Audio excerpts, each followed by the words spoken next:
Hi, welcome to social media with me, Natascha Morris. I do have a PowerPoint, so I'll show that, but here we're going to learn what to do, what not to say to an agent or an editor on social media, and kind of just avoid those pitfalls that'll make people cringe when they see your name.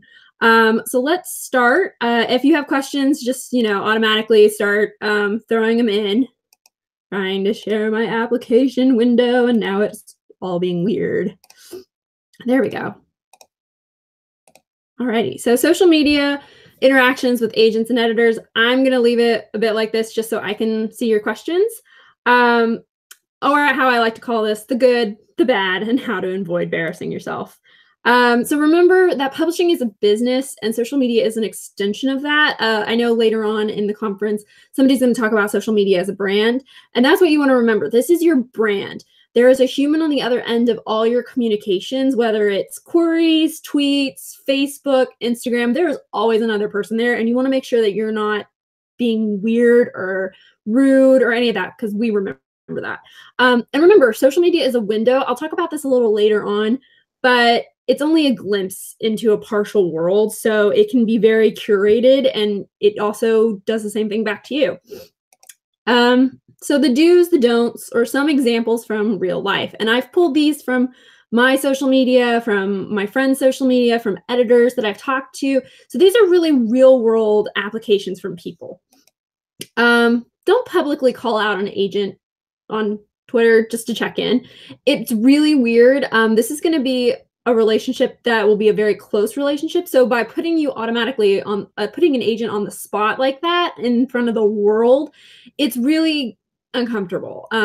Like I said, I work very closely with my clients. I am what I call their cheerleader.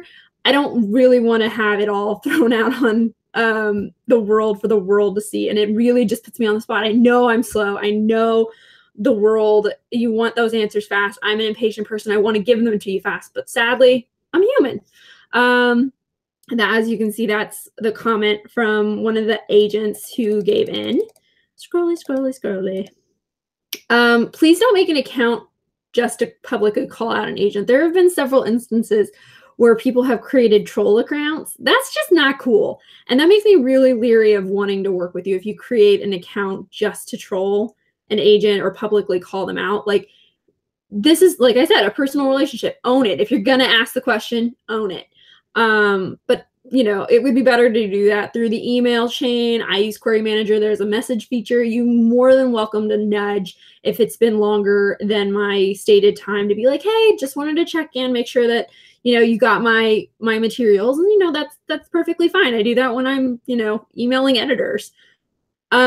Being nice can cause you to be remembered. So I want to talk about an author here who I adore, who is not a client of mine. This particular author is always very nice to me, always very cordial, and has cemented his name into my brain. So anytime I see a project from him, I am more likely to give him a little bit of extra feedback because he has been nice. He has interacted with me. He has become a person to me. I mean, the one thing about querying is that, yeah, it keeps us removed because this is a business. This is not meant to be a personal comment on your stuff, but it can feel personal when you're an author. So social media personalizes you, and that's kind of what you want. You want to be personalized. You want to be remembered for being this amazing person who, when the agent is having a bad day, you send a gift that was like, hope your day gets better. Or when they have good news, you're like, oh, wow, congratulations. You don't want to be the person that's like sobbing, being like, why won't you like me? That's not cool. Nobody likes that person. Don't bombard agents with your pitches unless it's a pitch event. So knowing the rules, especially with manuscript wish list, and it just gets awkward. Most of us will ignore it. And that's what we consider polite, because what are you supposed to say to that? Cool story, bro. Based on your pitch, I don't know if I'm going to like it. So just take the chance, query me, don't query me. Sometimes if you're hopping in the middle of a conversation with somebody to pitch your book, that just stops the conversation. With social media, you want to keep that conversation flowing because you want to be remembered. You want to get known. So if you're constantly making a conversation stop, as I call it, you're not going to do that. It's just going to be awkward and the person's going to ghost out on the conversation. So here's some examples of that. I tweeted, you probably can't see this. Let me see if I can zoom in a bit more. Whoa, too far. I tweeted that I wanted a Band of Assassins manuscript wish list. And this person sent me their adult fiction.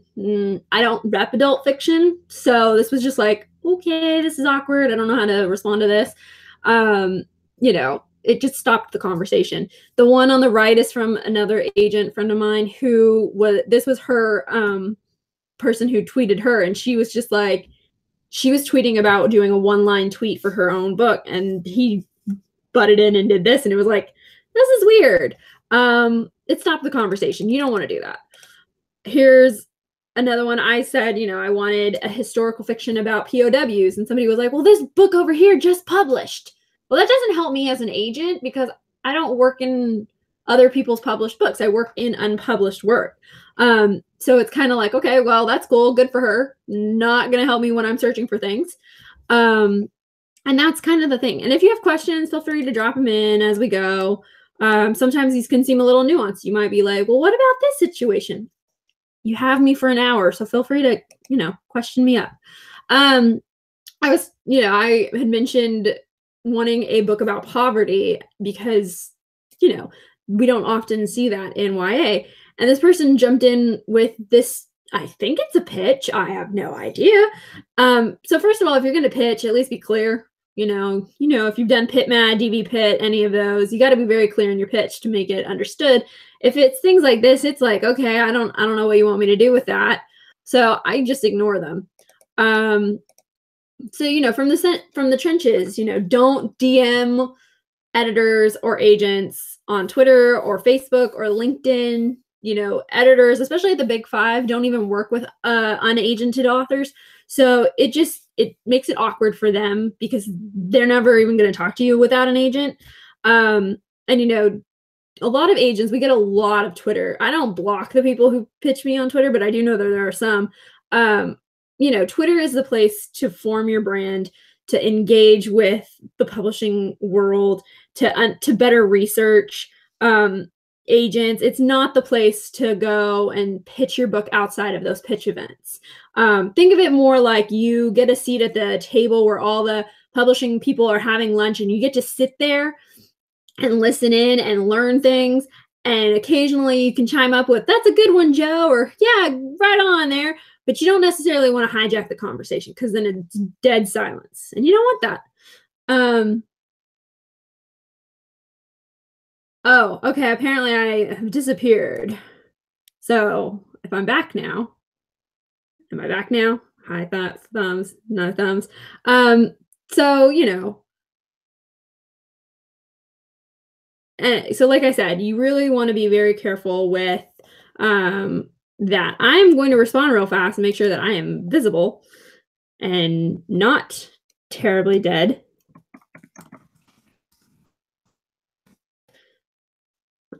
And I'll go to the next slide, which is just an example of manuscript wish list is very specific. If I say I want a mermaid contemporary romance, you want to think about the fact that if you don't want to pitch a picture book then to me, because that's not what I said I wanted. I said I wanted a mermaid contemporary romance. That's not necessarily a picture book. Or if somebody says, I really want a book about lush fantasy and amazing characters, don't respond with, well, how about the opposite? Because the opposite is not what they're looking for. Manuscript wish list is very specific to those tweets. Sometimes they can be combined, like morally gray characters in fantasy settings. Sometimes they can't, like fantasy plus a contemporary will never be combined very well. So just remember, these manuscript wish list is a great resource for you to better connect with agents. You might be looking exactly for what you want, but don't look at it as a thing of like, well, she wants romance and she wants mermaid, so I'll give her a picture book. We got some questions coming in, so I'm going to take a break from the PowerPoint so we can answer a few of them.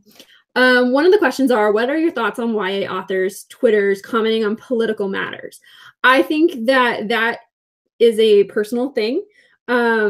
you need to be aware that your readers are across the board nationwide, and not everybody has the same beliefs you do. I think you are perfectly within your right to comment politically. I think it is important that we show the world that we are not standing by these kind of things. But depending on the author, you need to be prepared that not everybody will keep their mouth shut when responding to you. Authors of color really faces a lot more than white authors. Authors of minorities and minorities like the LGBT community or in Muslim religions, they face this a lot more. So you need to think about what level you want to engage and what level of smut coming back at you can handle. But I think that's a personal question. I don't keep my politics online because it's my professional world. And also social media doesn't give me enough room to talk about the nuances of my beliefs. Therefore, I don't think I want to do it on social media. I'd rather do it face to face. But like I said, that's a personal thing, up to each individual author. No shame in either choice. Do agents really take social media numbers into consideration? Would an author who's starting out, who's barely starting on Twitter, have less of a chance? Agents, no. We don't necessarily take your social media numbers into consideration. For certain platforms like YA, yes, you do need to be more engaged on Twitter, but if you're just starting out, it's not necessarily going to keep you from getting an agent. However, that being said, once you have an agent and you're going out into the submission with editors might look at that, because YA, for instance, is more social media interactive than picture books. And so you having a presence, being engaged, really shows that maybe you have the reach to get your book promoted. Publishers don't do all the work. You, as an author, will do a lot more of the marketing and publicity work than you realize. So making sure you are building that platform through authentic engagement. That's what I want to stress here, authentic, which means that if you really like somebody's book, like, for instance, I'm a huge Sarah J. Maas fan. If I saw her on Twitter, I'd be like, Sarah J. Maas, your book has touched me in so many ways. She may not respond, but I've said it authentically. I'm not just being like, Sarah J. Maas, I love your book, please retweet me. I love Mindy McInnes. I don't always tag her in every tweet I tweet about her. She's a goddess of authors. But when I do, she then sometimes comes back and says, oh, you're so sweet. And I'm like, fangirling. But it's really from a place of authenticness. But that is really what gets me that engagement. And that's what you're looking for when you do it. It's better to have 100 people you're engaging with a lot than to have 2,000 that only 50 people talk to you. Is there something an author's blog should be about? Should it be about books, writing, or can it be about anything? It can be about anything, but it needs to have three very important things. It needs to have a contact me page with all your social media. It needs to have a book page where all your books are listed in their publication order with their shops. And it needs to have somewhere your agent's information, because not everybody, especially like illustrators, not everybody realizes that people can be repped. And so you want to make sure it's very clear, like, this is my agent's information. So that way, if like somebody is an editor, for instance, is looking to do an intellectual property book and they say, oh, I really love this author, I wonder if she's repped, they can look it up, instantly find it. I like answering questions more than I like doing my PowerPoints. We're just going to keep answering questions. On Twitter, we have a thing where it says, on Twitter, it feels like there's a delicate line between showing someone what you enjoy what they're saying by liking their tweets and going overboard and liking too much. Any advice? I can tell usually when somebody has just queried me because they follow me and then they start liking every tweet I ever tweeted. And they, as soon as I pass on their project, they disappear. So you don't want to do that. That's really shallow, not shallow, but it doesn't get you that authentic remembrance that you're striving for. So liking the tweet every once in a while, great. If you really feel very strongly about what they're saying, like for instance, I love guacamole. I tweet about guacamole a lot. You can come back and say like, oh dude, what's your favorite guacamole recipe? Keep the conversation going is really what you're looking for, but don't like every single tweet within like a 2-day span and then disappear. Because it really does, you want that engagement. You want to be remembered, because I have clients who I've passed on their first book and then their second book came in and I offered on it. So you want to know that not a no now is not a no forever. And you don't want to be remembered as a person who went in hard and fast, liked everything, and then disappeared. I I see that you've listed Pinterest as your social media link. How important is it to have a Pinterest account? I think for authors, it's not important. For agents and editors, it's more important. For me, what it is that I have a manuscript wish list, a visual board. You can see the books I've worked on, the books I represent, the illustrators I've worked on, my illustration taste. It really gives you a more rounded view of who I am that you don't necessarily get through Twitter. For editors, it's the same thing. I can go see what they've worked on. I can go see the books they've loved. It's really more of a useful research tool, so authors don't necessarily need it. What's the best platform for social media? I would say whatever you're comfortable with. You really, fun story. I remember a while back going to an event and they were talking about promoting a book, and they said they put the same book message across 3 different platforms and then watched the engagements, and they noticed that this book got more engagements on one platform than any other. So they focused all their marketing more on that one than the rest. That's what I think authors should do. If you have multiple platforms, put the same message across the board, see what gets more likes, and then see, okay, I get more engagement on like Instagram, or I get more engagement on Facebook. Do what's comfortable for you. That is what I'm stressing, because you have to be comfortable with what you're going to do.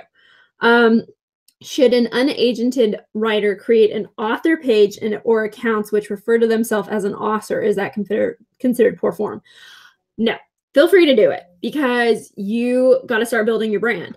One of my clients has her handle with the last portion saying books, and you want to do that. You are an author. The moment you sit down to write that book, which I applaud everybody because I will never do it myself, you have become a writer, and you should own that fact. And if you want to put it in your title that says author Natascha Morris, do it. You want to own it. So feel proud to do it. I say go do it.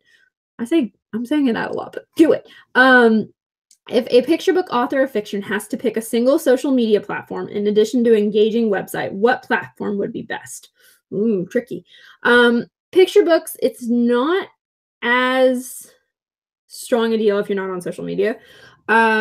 But remember that your audience is not going to be on social media. The 4 to 8-year-olds are not on social media. You're reaching the gatekeepers, the librarians, the parents, the teachers. I think that Twitter is a very good platform to do. Facebook can also be a really good one as well. You've got to think about like where would the moms, where would the dads, where are your audience, your gatekeeping audience, where are they hanging out? That may involve a little bit more research. But, you want to do it, and you want to make sure that you're doing it authentically. And one of the things I stress about picture books is that what is helpful for those gatekeepers is the extra bits. So like activities based on your books. If you have, like, one of my books is called Teach Your Giraffe to Ski, and one of my authors was like, oh, you should make origami giraffes. And that would be a really cool thing to have on your website. And that's kind of what parents are looking for on those long days when it's snowing and the kids are home. What are they going to do? They need to know. So I think websites are actually more important than anything else on picture books. How much of your personal self should you allow to come through your post? Think of that. That's a very good question. Think of your social media as you, but with makeup. You want to be yourself, but you want to be your curated self. You don't necessarily want to show people the slobby sweatpants, Cheetos and hair version. You want to show them the face that you want to be remembered for, because this is your brand. This is your outward publicly facing face. When people think about you, they're going to think what you see on Twitter. So you don't want to always talk about like if you're depressed or you're sick and stuff. Like, you want to be remembered for certain things. And that's what you got to, the balance of. You got to figure out, what does your brand be? Are you a J-Law or are you J-Lo? Are you an Emma Watson or are you an Emma Stone? And that's what you need to know. And that's what you want to put forward. Like, J-Law always has very fun self. She's very food, very girl friendly. But you don't often see like the insecurities and like her crying and stuff like that. Emma Watson is very feminism, very women powered. Like, those are their different brands, and you got to do the same thing as an author. What are some of your favorite social media events? I love doing DV Pit. I like Pit Mad. anytime somebody's like, "Hey, let's do an ask an agent," I'll do that. I do like doing the 10 queries just because I like showing how my brain, which is weird, works. I don't I feel like I must not be the same as everybody else, so I wanna show that. So those are a few of my favorites. I feel like I'm not as social media guru as I really am, but my boss is like, "No, you really are." So I'm like that nerdy girl who doesn't believe anything. Um, which do you think is the most important site to be on for developing a social media presence? Where do you tend to get the most engagement? I get the most through Twitter. So that's where I hang out the most. Facebook to me is my personal site. That's not where I do any business. It's really just for me staying in touch with family members. Instagram is like what I dub my personal professional hybrid, but I don't see as much engagement there. Twitter is where I see my engagement.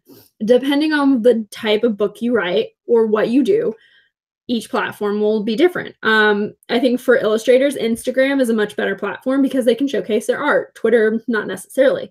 For YA, I think Twitter is probably where you're going to go. Possibly Snapchat. I'm not down with all the other social medias mostly because I can barely manage the four I have.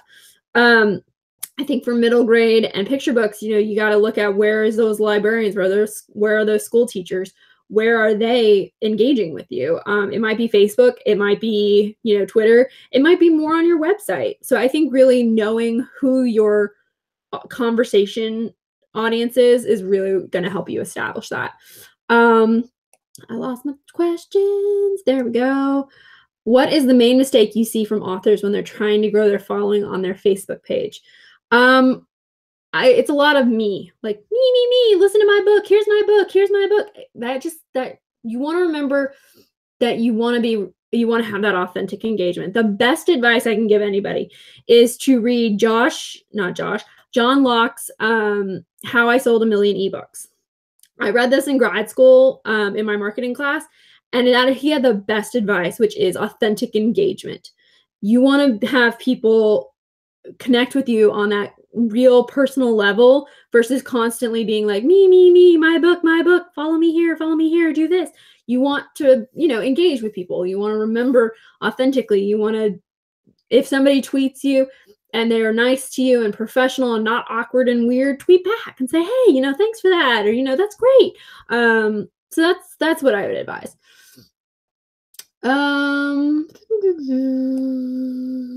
Let's find one further down. Is there a limit to how much to reveal about a current work in progress on social media? Can we give too much away? No, because, and the reason I say no is what you are saying may be different than what I see on the page. You may be talking about it and be like, this is my manuscript aesthetic, stuff like that, and talking about it. But ultimately, your words are going to be very different than those images or that playlist or anything. So I think you can probably do it. Now, if you're like tweeting every line of the novel, that might be a problem. But, I have playlists, I have manuscript wish lists. None of those can accurately capture what I see in my brain. That's just how it goes. From Caitlin, how candid should an author be on social media, or, for instance, when reacting to current events or other books in their field they liked or disliked? If you dislike a book, don't ever tag the author, the editor, the agent. Don't do that. Just put it out there. If you like the book, tag them. That's a great way for them to get a boost in their confidence. Imagine how you would feel if your book was out in the world and somebody tagged you deliberately and said, this was the worst book I had ever read. I can't believe this person got published. You would feel terrible. So you don't necessarily want to do that to another author. Now, if somebody tagged you and said, this is the most amazing book, it changed my life, I gave it to all my friends, you want that kind of thing. So you got to remember that authors on social media are just like you. They deal with the same insecurities, the same, needing of that comfort blanking of knowing their books have touched people. So that's what you want to really remember when you're doing it. The person on the other end is a human. When you're reacting to current events, I think that's definitely something you should do, especially in the publishing industry. Like, there are just some things that you have to talk about. I think like I said earlier, you've got to be very careful and you've got to know your own personal things that are going to come up. If you're an author of color, if you're an author from a minority group, you might face more pushback than another author might. So, for instance, I remember the summer when Dimple Met Rishi came out, and then there was that conversation about Dimple being abusive or about the depiction of arranged marriages. I had a situation where there was an author who was of color, and she made a comment and then just started getting bombarded with all this hate stuff. That's something you gotta think about. Don't be afraid to raise your voice, because your voice is just as important as everybody else's, and there's no need to censor it. But just be aware that if you're going to raise your voice, these can be the pushbacks. And that's what I want everybody to be aware. Social media is a window. You only have enough room to be misunderstood sometimes. You don't have enough room to be clear, because it doesn't have that nuance of face-to-face conversation. So you've got to make those individual choices for yourself about what to put out in the world. Do you recommend using your personal social media accounts for your author social media, or should you create a new one? I would say it's up to you. If your personal account has you doing beer kegs and it going to not bordellos, what's the word I'm looking for? Strip, whatever. You're all like college-y, crazy, whatever is on your personal stuff, and then you're writing for picture books. That's not necessarily going to match that brand. If, however, your personal social media is more cool, chill, and you're talking about food and books, that might match your brand. So you really got to look at like what your brand needs to be for the book you're writing, and if your personal world reflects that. A lot of us as agents, we have two things, like two Instagrams. That is our personal one and our professional one, because they don't necessarily match. And you've got to think about, like, does my personal life, there was one guy, not going to name him, but he had a very risque photo as his Twitter handle, but he was writing for 12-year-olds. And I just felt like those two brands did not match, and I didn't necessarily think he understood that. And so that's the one thing you got to know, is that if you're going to put in your personal out there with your author stuff, that some people might look at it and think, does she understand who she's promoting her book to? What's your opinion on using pseudonyms on social media? If you write under a pseudonym, no problem. I have several clients who do write under a pseudonym for various reasons. They make sure that all their social media matches the pseudonym that I send them out under, because editors will look, readers will look, and so you've got to make sure that if you're using a pseudonym, that you want to make sure that it matches the book pseudonym that you have for writing the book. What do you think of book Instagram as a platform? I think it's brilliant. I personally cannot do that, but I think that shows a certain level of marketing that is slightly different than Twitter. With Twitter, you are showing a fast communicative thing. In Instagram, those photographs are photoshopped, they're arranged, they show a very careful, detailed thing. I personally cannot do them. That's why I don't see as much engagement on Instagram. But if you have that talent and you're seeing like 15,000 followers, and like you're getting 2,000 or 3,000 likes a day on those, definitely focus on Instagram. You want to focus on the social media where you see the most engagement. And that's the key. So let's go back a little bit to our thing. Make sure that I actually share my screen. Treat. Okay, so we talked a little bit about manuscript wish list being specific. And a lot of editors talk about how they don't like to do it as often because it's for them, it's for the agents. But then they get a lot of authors who don't have agents being like, well, I have that book. And it's like, well, that's great. We don't necessarily do that. So just remember, if you see it from an editor, write it down, because one day when you have an agent, that information is going to be super helpful. From the agents, not pitching on Twitter, don't put them out, call them out, those kind of things. Example, I want to show an example of both a good and bad conversation, because we talked about this a bit. I was working on a book that I kept writing in the margins, this needs more peeing. And I was thinking about it. I was like, honesty, most YA books, we don't see people going to the bathroom for the sake of actually using the bathroom. So I thought this guy's response was hilarious. He's like, all humans piss, not just adults. And I was like, very true. 2 seconds later, and you can see I liked it. 2 seconds later, he comes back and pitches me his manuscript. And it's like, conversation dead. And that's how you can literally go from having a really good conversation. I remembered him for this funniness. He was kind of funny. He made a very universal point, and it played into what I was talking to then he's just pitched me, and now I feel awkward. So we got some more questions. So I'm going to stop sharing so I can answer more questions. Okay. If we write middle grade and picture books and we do not advocate for getting children onto social media or public creative ideas also by using social media only target success, how much you push it. I think most publishing houses will not ask you to push social media on the children, mostly because most platforms won't even allow them on until they're 12 or 13. And then they do have specific things for them when they're that young.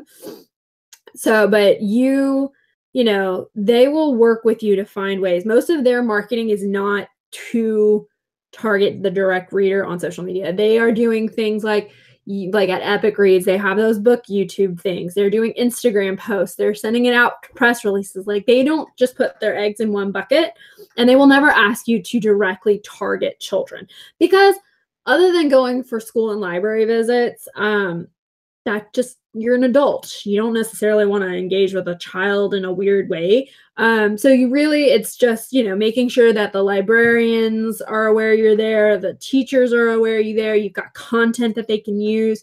One of my clients tweeted out the other day a list of picture infographic that she did of picture books about love for Valentine's Day. And it was like 10 different picture books that all deal with this thing. So it was a really good resource for her network to be like, oh yeah, I was looking for books to read at Storytime for Love, and here's some good ideas. So those are the kind of things that social media is best for when you're doing a picture book or middle grade. How do you recommend we make meaningful relationships with other readers and writers on Twitter? So I know there's this thing called CP Match, the hashtag CP Match, and I think that's really for like if you want a critique partner. But you can definitely respond back like, hey, I think this book sounds amazing. Hope you find one. Or, you know, I know there was somebody the other day she was like, I'm bored. Send me a tweet about your book and I'll make you a manuscript aesthetic and stuff like that. So I think it's that authentic engagement back. You want to give back to the community you're part of. I think with other readers, you know, if you see somebody tweeting about their love of, for instance, with me, Mindy McInnes, I absolutely adore Female of the Species. If you see me tweeting about that, you know, you can come in and be like, oh my God, you know, wasn't this book amazing? I read it in a day. And so you really, you want to fangirl in some ways to show that authentic realism. If you really do like what this person did and you really do like this and you want to be, that's how you build that engagement, because the more you engage with somebody, the more likely you are to pop up in their Twitter analytics at the top of like things you might have missed. And that's something to remember. Once published, are we able to do read alouds of portions of our book on social media, Skype, or at public events? Does our contract determine when and how much we do that? Yes, it does. You can usually read a portion of it at your public event, especially if it's sponsored by the publisher. You usually can only put in a very small portion of it on your website, like I'm going to math it because I don't have a contract in front of me, and even if I did, I can't share that information. You can say like 10%, like you can only put on like 10% or like even a quarter of the page. Generally, if you're going to do it, always check with your editor and say, hey, you know, I really would like to do a blurb, or I'd really like to do an online Skype visit and read a chapter, stuff like that. Make sure that they're okay with it, because what you don't want happening is that you have read it and then they come out and be like, whoa, we had the rights, we haven't done it, stuff like that.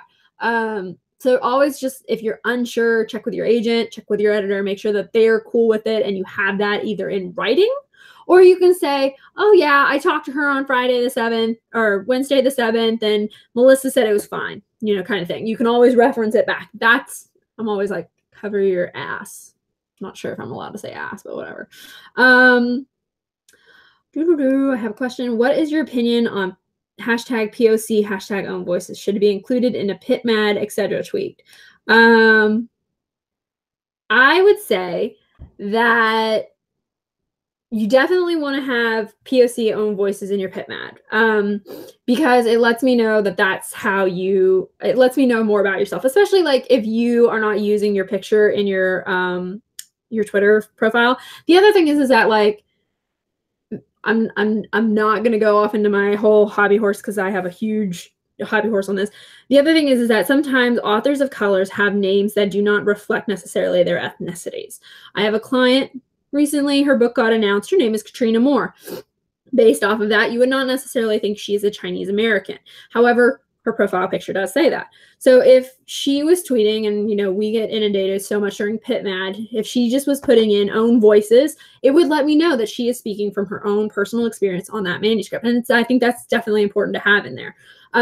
That being said, own voices is a tricky one that you want to make sure you know kind of the rules and parameters of. It's really a way for minority and marginalized voices to show that they are speaking from those marginalized things. I don't necessarily think that a white, straight man should put own voices into his hashtag when he's doing that. And that's me. So that's it. Okay, apparently Amy. So that's that. If we have any more questions, feel free to throw them out.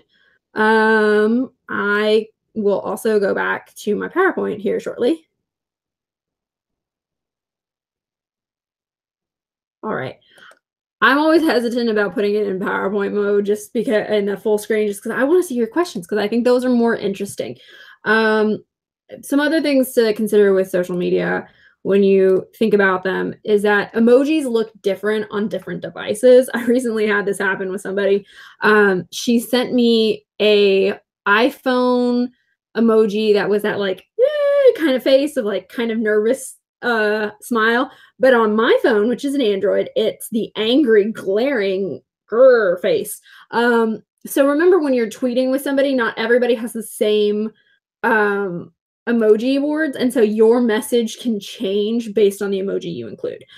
I always recommend steering to happy neutral and avoiding necessarily the crazy angry ones.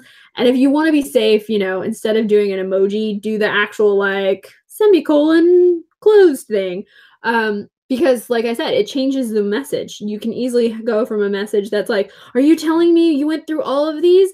Kind of scared face to, are you telling me you went through all of these? See, changes the message. It changes the way I, on the other end, as a human, read it. I'm going to scroll back up and see if there's any questions that I missed. And if there's any more questions, feel free to throw them out.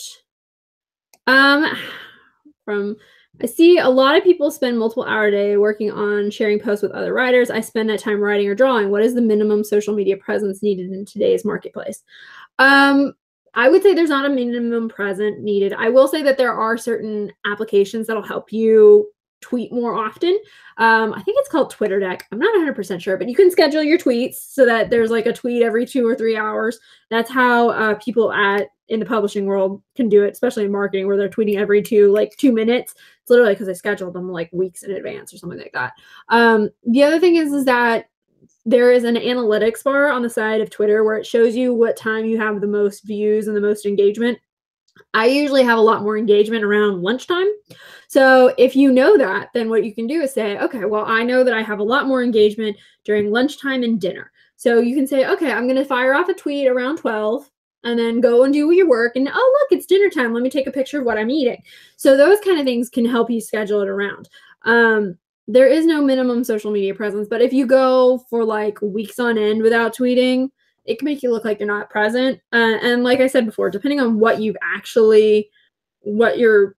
book is, if it's a YA, if it's adult, things like that, you might need to be on it more often than not. But you can definitely work around that by saying, hey, I'm going to go enter the editing writing crave. See you in a few hours kind of thing. Alrighty. From Hannah, do you think doing live video streams on social media are helpful ways to engage with all followers? So truthfully, I've done it once. I'm still playing with how to best do it. So because I like interacting with people and seeing the questions and answering them, but it gets really awkward when you're by yourself and you're trying to figure it out. And as you can see, I'm a super awkward person. I think that they can be interesting, especially if you're answering questions. I think the Ask an Agent hashtag is great, but sometimes people come in hours later thinking it's still going because the analytics are off. If you're doing a live one, it stores it for later. You can answer the questions with the people who are on there right then and there. You can show things like what I like to do sometimes especially when I'm with my clients and we're in the middle of a call, they'll say something and I'll be like, wait a second, let me pull the book and show it to you. So you can have like props, all kinds of things. I think you're not necessarily engaging with your followers on them. It's more for you to do it in a faster way than writing necessarily allows.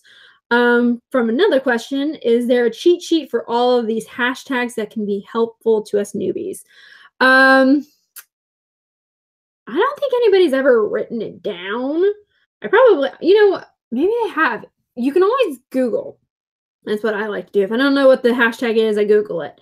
I'll write it down. Maybe I'll tweet about some hashtags. Write it on my notepad here.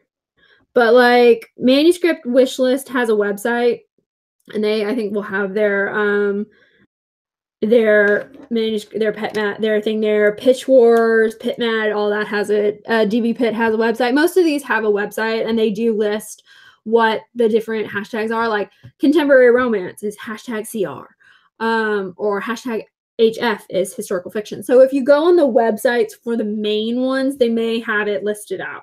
I know the Kiss Pitch event for romance on Valentine's Day, on their website, they have a slightly different thing. They do like heat level. So you always want to go to the main website for the main hashtag place. Do I look for new clients on Twitter, or do people query you directly, send postcards, etc.? I look for new clients on Twitter for illustrators. Just because sometimes, like for instance, an art director recently tweeted that he was looking for illustrators and set the link there. So what I did is I went through all the responses, like, okay, who's unagented that I like? So I do that. Sometimes if those one-line tweets on Wednesdays, I will look at that, and if I'm really intrigued, I may follow and see what's going on their social media. But for the most part, all my writing clients come through my queries. They query me directly through Query Manager. Once I think I'm going to sign them, I usually go to their social media to kind of see their active level engagement. What is their brand? Does it give me an idea of what to expect on the phone call? People don't send me postcards directly, mostly because I don't work at the main office. So my assistant, who is a phenomenal person, will collect the mail and then send it to me in batch when they do come in, but most people don't. They usually just go to Query Manager and send me their links to their portfolio. Now, do I send postcards out? Hell yeah, because I like swag, so I like sending that stuff out. At about what time is a good point to begin building your social media platform? Can you begin too early? How does a social media platform affect how you look at a submission? You can never begin to build your platform too early, because once you're already querying, I feel like you're already behind the curve. You want to have some engagement. It looks really weird to me in today's world if you have no presence. And we were recently watching Dateline, and I said the same thing to my mom. After 2007, if you have no social media presence, I get a little like, what's the deal here? It makes me think maybe you're a hipster who's using a flip phone or something, but you want to have that. You want to have that base of people to engage with, because followers don't necessarily equal buyers, but they can. And you want to have that potential to broadcast your voice larger than just the 5 people you know in real life. If you know 5 people, I know 5 people. And then how it affects the submission. For writers, it doesn't affect my submission process. For illustrators, yeah, it does. Because on Instagram, I can see if they have 8,000 followers versus 81,000 followers. And I think with illustrators on Instagram, having a lot of followers is like, woo, perks me up. It doesn't necessarily mean that I will say no if you don't have it, but higher follower numbers makes me pay attention. Is it appropriate to document in a blog on social media or on social media one's experience with querying, getting signed, the publishing process. If you want people in your life to be part of the process of building interest in the book, but you don't want to engage in any awful mistakes, what do you don't share? I would say, yes, you can talk about what it's like doing. The caveat of that is don't drag anybody through the mud. Talk about, something recently that I was talking about with my clients is there was an announcement of a book that had a unbelievably crazy timeline to getting signed. And I was talking to my clients and they were all saying, how depressing it can be to see those kind of things when they themselves and other authors, they all know that it doesn't usually happen like that. And so I was like, you know what? Talk about that. Talk about, the timeline that you do it. There was somebody the other day who was tweeting about from the day she first wrote the book until the day it published, it was 3 years and the various steps across them. So I think realistically, a lot of authors come in and some authors really know how hard it's going to be. And then I think a lot of people just don't understand how slow this industry really is. The querying part to me is the easiest part. To me, once you get an agent, that's when the real hard part comes, because you've suddenly proved yourself worthy of the first step in the door. Now we're waiting in the vestibule to get into the party kind of thing. And so, yeah, talk about that, but don't necessarily say, well, this agent was the worst or like this happened. But, talk about like, hey, 50 agents turned me down today, but one agent requested. What does she see? What did the others see? What was the problem? Or like, hey, I've noticed that all my passes keep talking about world building. I think I have a world building problem. Kind of things like that. Stuff like that. If you write middle grader, YA, and adult, and thus adults are the main audience for both age group sets, is it necessary to have 2 Twitter accounts, or you can put your student name in just the one profile? Okay, first of all, let me separate this. Middle grade, YA, adult. 3 different age groups. We were talking about this a bit before the event happened. Adults are like the secondary audience for YA. They're not really the target audience. I would say if you're writing for a middle grade and an adult audience, you want to consider 2 different pseudonyms. Nora Roberts writes under a different pseudonym by J.D. Robbs. Different audiences expect different things. If you have 2 different pseudonyms and 2 different audiences, consider 2 different social media accounts, because what your middle grade audience is looking for is not necessarily what your adult audience wants to hear. To make it a super crazy fact, say that you are writing romance, erotica, 50 Shades of Grey-esque, and then you're writing a middle grade, wholesome, adventure story. Those 2 audiences are not the same. They don't even want to talk about the same things. So you need 2 different profiles to address it. Now, if you are writing like a YA and a adult women's fiction, they might have some crossover, but consider the brand of both, where they go in the store, the different readerships, and that might inform you best on how you should consider the 2 different author brands you have. So I'm trying to think if there is. Meg Cabot is maybe the best for having many audiences, but all under one umbrella, because every Meg Cabot book feels like a Meg Cabot book, whether you're reading her adult books or her YA books. But when you go on her website, they're all listed there, but they each have their individual sections. So if you want to do it that way, look at the authors who have written across the brand, how they maintain brand continuity, and stuff. But when they're books that are wildly different, consider breaking it into 2 separate brands. Any tips for painfully shy introverted authors?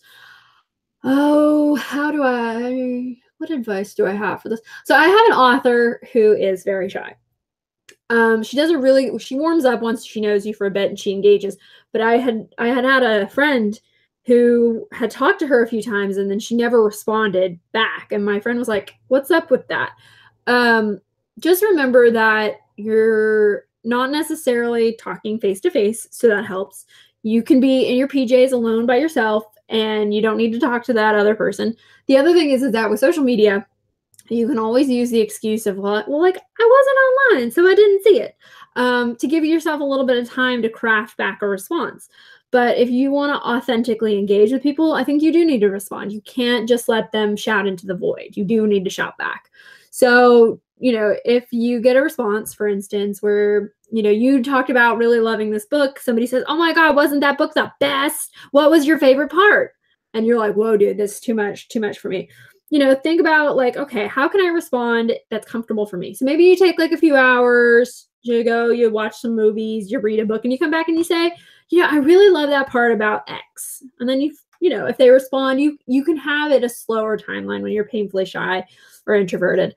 The other thing is that like sometimes you're only talking to the same people over and over. That's perfectly fine too. Every time you make a step forward should be celebrated. Don't let anybody be like, well, finally she's responding. Like, no. You responded. That's a win. But also one of the things, I have a friend who is extremely introverted. Latch on to somebody who's extroverted. Let them carry the weight of the conversations. If you're going out and about at an event and you're with an extroverted person, just kind of follow them along and sidle up, let them do all the work, and you just happen to get the secondhand like introductions kind of thing. So I am getting a 5-minute warning. So any kind of last minute tips and questions can do it. I'm also thinking that I'm going to go on to Twitter after this and do a hashtag ask an agent for a bit. So if you want to continue the conversation over there, that's perfectly fine. And then the last things I want to leave you with is that, like I said, social media is a window. It's a curated world. They see it's a curated world, but it doesn't give you the full rounded thing. So always be careful with what you want to present on there. There is a person at the other end. Whether I look like a snarling beast as an agent before you know me or not, I see everything. I don't always respond, but I see everything. And you want to remember that everybody there's always somebody at the other end who's reading these and maybe taking them very personally. And if nothing else, avoid calling anybody in publishing sweetie, baby, honey, because it may be the fastest way to the rejection pile, because everybody responds differently. Professionalism is key here.